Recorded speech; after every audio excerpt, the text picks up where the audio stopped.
constitutional face-off in Tamil Nadu, viewers. In nearly a dozen opposition ruled states, the governor and the chief minister are at loggerheads. We have witnessed incredulous exchanges in Delhi, Goa, Bengal, Kerala. But never have we witnessed a governor walk out in apparent disagreement as the chief minister was making a speech and before the national anthem is even played. This happened in Chennai, in the state assembly today. Indeed, Tamil Nadu Assembly witnessed high drama today as DMK and its allies raised slogans against the state governor RN Ravi during his address. DMK allies have alleged that governor skipped references to Tamil Nadu and Dravidian ideology from his speech, which was prepared by the state government and ratified by the governor. The DMK MLAs also staged a walkout in protest and raised slogans such as "Long live Tamil Nadu" and "Our land is Tamil Nadu." Watch first how the governor walks out. Just watch this entire sequence, and I want to open this up immediately.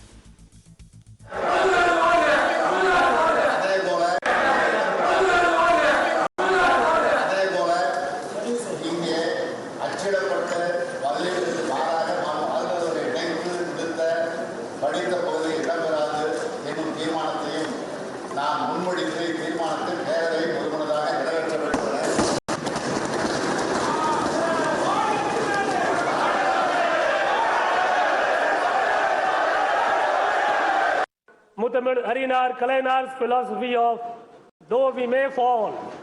Several states, including Tamil Nadu, had joined the GST regime.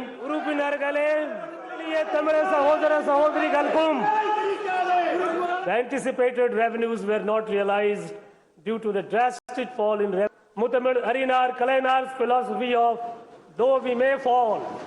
Several states, including Tamil Nadu, had joined the GST regime.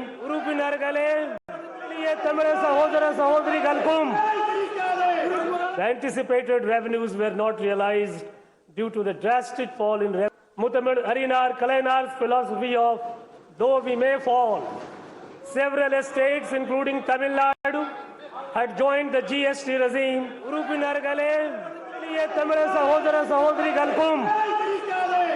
The anticipated revenues. Chief Minister Stalin moved a resolution against the governor, accusing him of not only skipping portions of the prepared text, but also breaking the decorum of the assembly. The House adopted the resolution to take on record the original speech, which is prepared by the state government.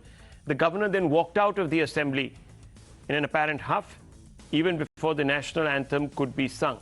DMK IT wing then tweeted the video of the governor leaving the house with the hashtag #GetOutRavi. Viewers, let's open this up.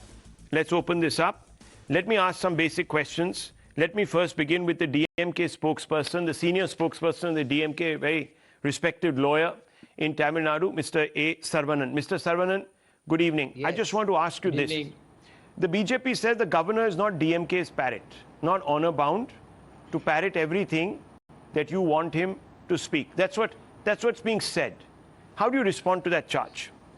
See, because we are not asking the governor to speak what the DMK has said. This is the address of the state government elected by the people of Tamil Nadu. By getting out of the house today, the governor has insulted the will of the people of Tamil Nadu. He has insulted the sovereignty of the house, the very house which he is supposed to guide by constitutional principles. And you spoke about it. He has insulted the national anthem. Why can't he wait until the national anthem is played? Is this a governor will act, not even waiting for the national anthem to play? This apart, we are all aware what is the constitutional duty of the governor. The constitutional duty of the governor is to speak, is to read the address that is given to him, because that is circumscribed by Article 163. What business he has to read his own free thoughts, or cut out what he does not like. He has signed. He has signed and approved the written address. Cunning and stealth does not behave well for a constitutional office. And that is what the governor is doing. That's what the governor is doing. He's doing what he pleases. He should be led by the state government, the cabinet, etc. Let me tell you, viewers, there is precedent. Yes, 1 second, Uma, and then I'll just come out to you. You can respond. Dr. Ranganathan also waiting, and the other doctor also, Dr. Sumansi Raman. Very quickly, viewers, I just want to take you back in time. 1969, DC Pawate, Punjab governor, objected to comments critical of Congress-led centre. Then BJP chief minister agreed to a request for the removal of the objectionable parts from speeches. Dharmavira, West Bengal Governor 1969, refused to read parts critical of Congress-led centre, portions about dismissal of First United Front government. Today, viewers, the same Congress that supports the DMK is criticizing Mr. Ravi for doing exactly what some of its own appointed governors have done in the past. 83-84, Anand Prasad Sharma, West Bengal Governor, differed with left government over VC's appointments after objections. CM removed reference to the issue. So the governor was given a veto, was respected. His authority was respected in those cases. Tathagat Roy, former Tripura governor, skipped parts of the speech drafted by left government, didn't read parts on rising intolerance in demo. Now, I want to ask you, Umanandan, all of this is happening currently.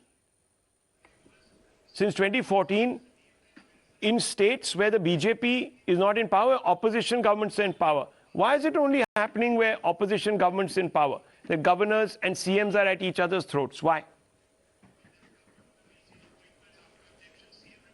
See, first you have to understand that the governor is not a puppet of the ruling parties.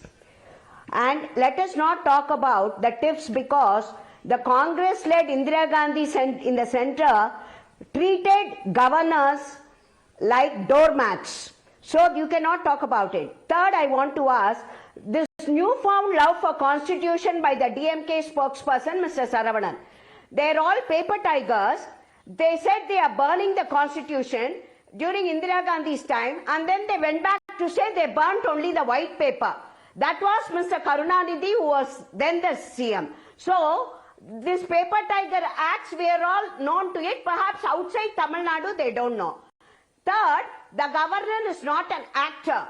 He is not reading out a dialogue from a film produced by the Dravidian parties.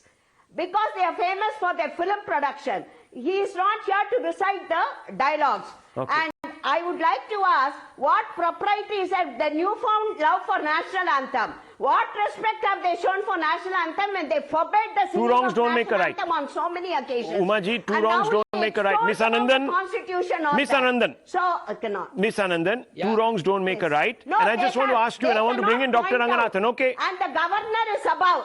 Okay, above. Governors. You see, viewers, do governors only develop... One second. Miss Anandan says, the BJP says, that the governor is no one's vassal. He is not to do anyone's bidding. Now, I can't understand, Dr. Ranganathan, do governors only develop spines? 1 minute. Do governors only develop spines in opposition rule states? What is happening here? I understand that the governor is not a parrot of the state government, but the governors that are appointed by the centre develop their spines, they stop becoming parrots when they are in opposition rule states. Is there a coincidence, Dr. Ranganath? Rahul, very briefly, because I think the other good doctor also has to have a say. Just very briefly, 2 points. Number one, the conduct of the MLAs, the DMK MLAs, of their outright abusing, metaphorically or by sign language or even by words, get out, governor, is absolutely appalling and condemnable. And this has to be condemned across parties. And I hope the DMK spokesperson condemns it. Number two. You first condemn the actions of the governor. Now, sir, did I please? This is. So he didn't interrupt you. Why you respect the sentiments of Mr. Sarvanan, he didn't interrupt you. He's got a point of view. Condemn the actions of the governor. An MLA. Two wrongs don't make a right. If you believe that the governor was wrong, you don't have to compound the problem by saying get out, governor. That's ridiculous. Is Mr. Sarvanan an MLA? Because his conduct right now is entirely in keeping with what his colleagues have been doing since morning. So please, be quiet. We know. Rahul, we cannot go on like this. This kind of ill manner. 1 minute. I'm lowering everyone's status. Please stop shouting over each other. What is wrong with you guys? Please calm down. Miss Anandan and Mr. Sarvanan, please, let's just not shout over each other. Let's. Dr. Ranganathan is making a point. Dr. Raman is running out of time. So, Dr. Ranganathan, please make your point. Yes. Yes, I'd already made my first point. The second brief point was, I find extremely childish this habit of following this protocol. But This habit exists. This protocol has to be followed. And this is a very colonial thing. You would see when the UK House of Parliament's open, the Queen gives the address and says, my government will do this. In India, you have the president saying, my government. So the government, the governor was duty bound, in my opinion, to follow this protocol. Dr. Raman. It is wrong. Dr. It is Raman. wrong that it didn't follow. Very quickly. Dr. Raman. No, very quickly, Rahul. First of all, this is not the governor's address. It is the address written by the state government, delivered by the governor. I don't think Mr. RN Ravi understood the implications of that to the fullest extent. To go and quote examples from Congress time is not really solving this issue. It is, if governors in the Congress period did it, some governors in the BJP period are also doing the same thing, whether it is CJI Sadasivam, whether it is BB Harichandan in Andhra Pradesh, whether it was Jagdeep Dhankar in West Bengal. Well, that does not make it right, and that certainly does not condone the behavior of the governor today, particularly in not waiting for the national anthem at the end of the program. Whatever else could have been debated, but the issue of not waiting for the national anthem and walking out in the middle is something which does not behove the high office of the governor. Well, I think that certainly is something that he should, viewers, rethink. I just want to drop a thought with you at the end of the day. How is it that there are only clashes taking place between chief ministers and governors in opposition ruled states? I leave it at that, viewers. I think that in itself tells you what is exactly happening, who's crossing the Lakshman Rekha, and why. I leave it at this.